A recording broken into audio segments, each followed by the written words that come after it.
Hello, hello, hello. Welcome, everyone. Welcome to Room for Everyone, a panel discussion with some of your favorite Wattpad stars, where we will discuss diversity and inclusion in the stories we write. My name is Brittany Chung Campbell. My pronouns are she, her. I'm a book coach and ethical storytelling consultant, and I am so excited to be moderating this conversation with these amazing authors. Today, we'll be discussing diversity and inclusion in storytelling. What does that look like? Who can write inclusive stories? How can we get it right without perpetuating problematic issues? And the importance of continuing the fight for inclusive stories. Throughout the discussion, please feel free to put your questions in the chat for the authors so that we can have them for the Q&A portion later. So joining us today for our discussion, we have Evelyn Yang, the author of Omen Girl, which is a 2020 Waddies winner. And Evelyn is never not writing, even if it's just in her head. She is obsessed with magical worlds, fascinated by the darkness of monsters, and is forever arrested by the romance of overcoming barriers. We also have Sonny Warner with us today, and she is the author of Leave Me Astray, which is a paranormal romance novel making its publication debut in March 2022. When not writing, Sonny uses her platform to advocate for LGBTQ plus rights and to promote mental health awareness as well. She lives in Baton Rouge, Louisiana, with her life partner, her 4 children, and her cat, Seven. And we also have Mariana Leal with us as well. Mariana is a Venezuelan writer of young adult fiction. She is currently focused on contemporary stories and with fantasy and sci-fi ideas as well, which is awesome. She is determined to represent her gente and writes about strong and vulnerable girls who make their way in the world that tells them that they don't belong or that they're not enough. And she also writes for boys who are not afraid to show emotion and to grow from it as well. And yes, some of her stories usually have a little campiness as well. And then finally, we have Rami Mundi joining us as well. She's a Canadian writer who primarily writes rom-coms with the aim to make you laugh, to activate your heartstrings, and even get some dust in your eye on occasion. When she's not writing novels, she can be found dreaming up screenplays, copywriting for clients, traveling, trying out new recipes, and her love for Seinfeld is forever.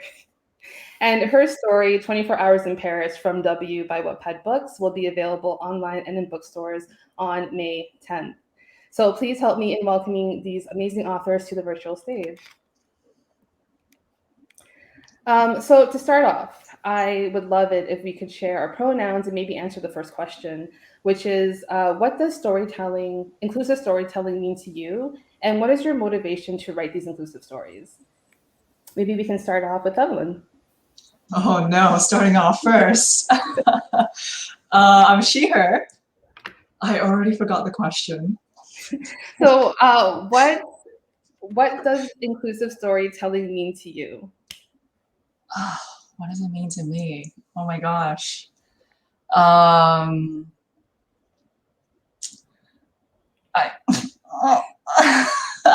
What is the motivation for writing the stories that you write?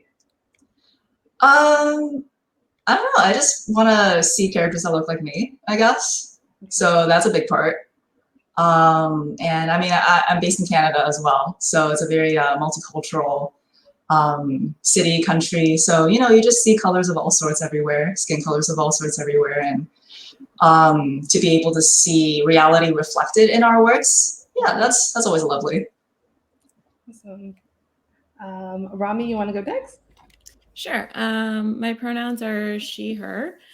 And I guess what motivates me is just growing up and not seeing a lot of stories, you know, with characters that look like me, especially in the lead roles. Like, I guess there was a lot of tokenism, you know, like the typical Indian character that drives a taxi or whatever. So I was just kind of sick of that, I guess. So as soon as I started writing fiction, my first order of business was to make sure the protagonist had a South Asian background, you know, for more representation. So that's really important to me. That's awesome. So it seems like part of your motivation for you and Evelyn is just wanting to see more characters that like look like you, that reflect the environment that you are kind of living in. So that's awesome. Mariana, would you like to go next? Sure. My pronouns are also she and her. And exactly like everybody else, I just wanted to reflect my reality with my books. It took me a very long time, I will admit this in front of everyone, to get out of the mindset that the only stories that people were interested in were of a certain demographic, and that I also had a right to see myself, to see my people, my culture reflected in stories. And yes, I am a minority where I live. Located in the US, but that doesn't mean that what I have to share is not worth, you know, something for other people. So that's why it took on pretty much the mission of always having Venezuelan characters, whether the female lead or the love interest in my stories. Great. That's awesome. And Sandy, would you like to go as well? Yes, I'm Sandy. My pronouns are she and her, and also they and them. And to wit, everyone else's answers are fantastic, and I think they are kind of they speak for all of us. We are people of color. We want to see stories that reflect our lived reality. On a deeper level, I'm also from the United States, and I feel one of the things that a lot of spaces we enter into now require us to do is to interrogate what our lived experience is and how it fits within the framework of the universal ideal. And so I write stories with queer characters as well as characters who are people of color, because I want to explore the lived reality outside of myself as well. I want to look at these different ways we fit together universally as well as individually. What is it that makes my character Ari, who happens to be a Black woman, relate to someone like Miss, my character from Lead Me Astray, who is a Japanese American? And of course, I think that ultimately we are doing this in this arena because we know that the next generation shouldn't have the experience we had growing up, which was going to the library, grabbing a book and saying, this is a fantastic story about that person, but where do people like me? So I think we're all doing this a little bit so that we can usher that next generation into seeing themselves. Yeah. Yes, definitely. And I love what you said about not only exploring what is your identity or your lived experience, but also kind of writing about other experiences as well. And that is what inclusive storytelling actually is. So that brings me to my next question.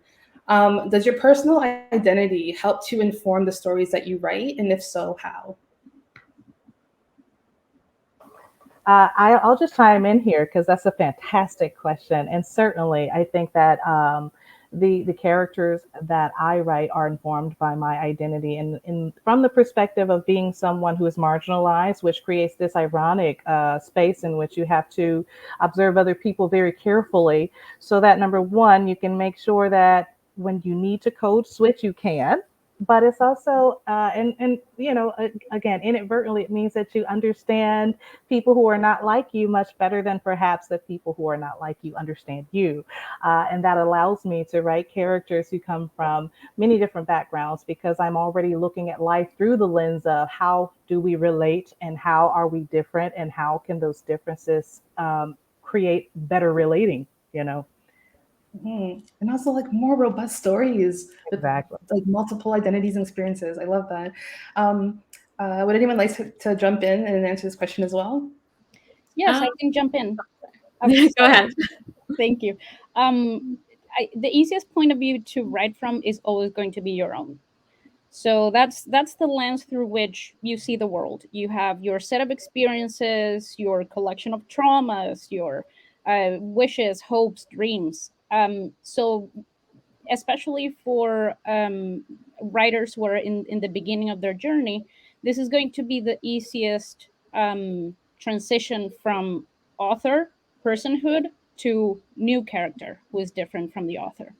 And then the more experience you gather throughout your writing journey, of course, you will start to develop the tools, the empathy, the communication skills to get into the mindset of other communities, let's say, so that you can write about them with the care that you would if you were writing from your own community, as long as of course you're leading with empathy, and that you're not writing for them, that you're not thinking that because you have 20 years of writing experience, now you can absolutely write the point of view of somebody who deserves a seat at the table to write their own story.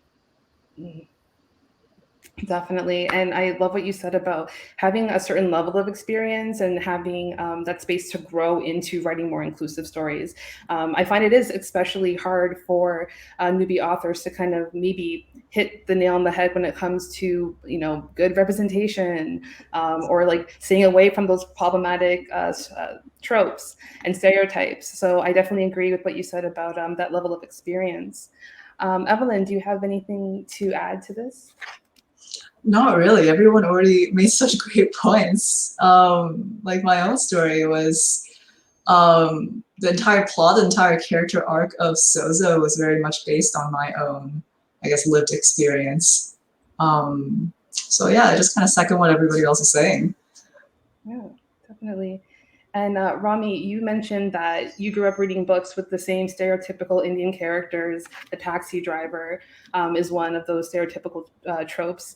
Do you have anything to add to this question as well in terms of your personal experience, your personal identity and experiences informing what you write?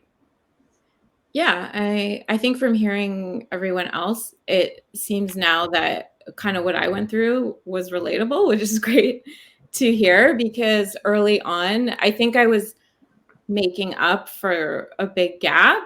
And so I had to get a lot out of my system. So the first series was inspired by my real life, just because there was just so much I wanted to say and what I had experienced and the frustration. And a lot of it stemming from, like we're full rounded 360-degree people.